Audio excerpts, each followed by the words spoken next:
আসসালামু আলাইকুম। আমি একটা উদ্দেশ্য নিয়ে আসলাম আর কি, মাদ্রাসা খায়রুল উম্মাহ। এই মাদ্রাসাটা অনেকদিন যাবত এই জায়গায় আছে আলহামদুলিল্লাহ। এবং এখানকার স্টুডেন্টরা ভালো ভালো পড়াশোনা করতেছে এবং ইসলামের প্রতি একত্রিত হচ্ছে।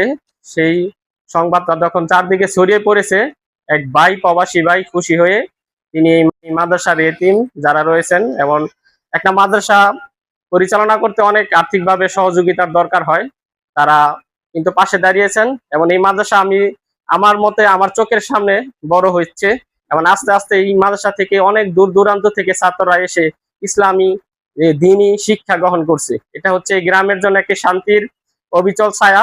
এক প্রবাসী ভাই তার পিতার আত্মার মাগফিরাত কামনায় এই মাদ্রাসায় তিনি 10,000 টাকা দান করেছেন।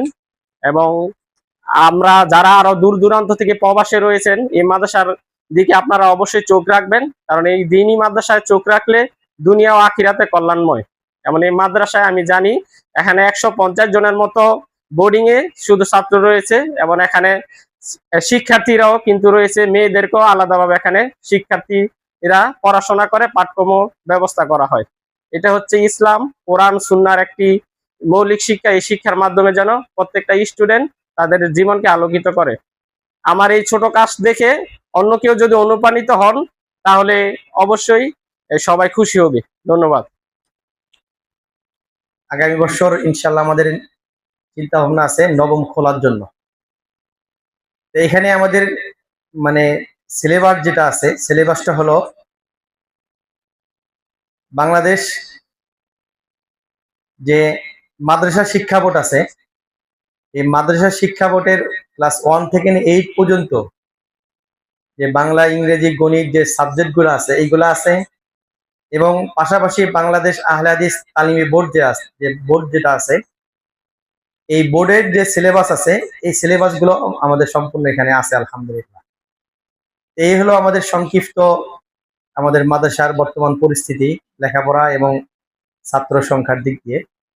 আরেকটা বিষয় হলো আমরা যে জায়গাটাতে এখন আছি এই জায়গাটা আমাদের ভাড়া নেওয়া, যেটা এখানে হচ্ছে আমাদের নিজস্ব জায়গা। আমাদের ডান পাশে যেটা ওইটা, আর হলো রাস্তার পাশে যে ভবনটা, ওখানে কাজ চলতেছে, চলমান আলহামদুলিল্লাহ ভবনের কাজটা। আমরা চাচ্ছি যে আল্লাহ সুবহানাহু ওয়া তাআলা যদি আমাদেরকে তৌফিক দান করেন, দয়া করেন, তাহলে আমরা দ্রুতই ওই ভবনের কাজটা শেষ করে আমরা এটা সম্পূর্ণ এই জায়গা এখানে যেটা আছে এই ভাড়া জায়গাটা ছেড়ে দিয়ে আমাদের যে নিজস্ব জায়গা আছে নিজস্ব জায়গাটা মেয়েদের জন্য আবাসিক এবং ক্লাসের যে তাদের ব্যবস্থা করে আমরা সম্পূর্ণ ওইদিকে যাওয়ার চিন্তা ভাবনা আমাদের আছে, আল্লাহ যদি কবুল করে।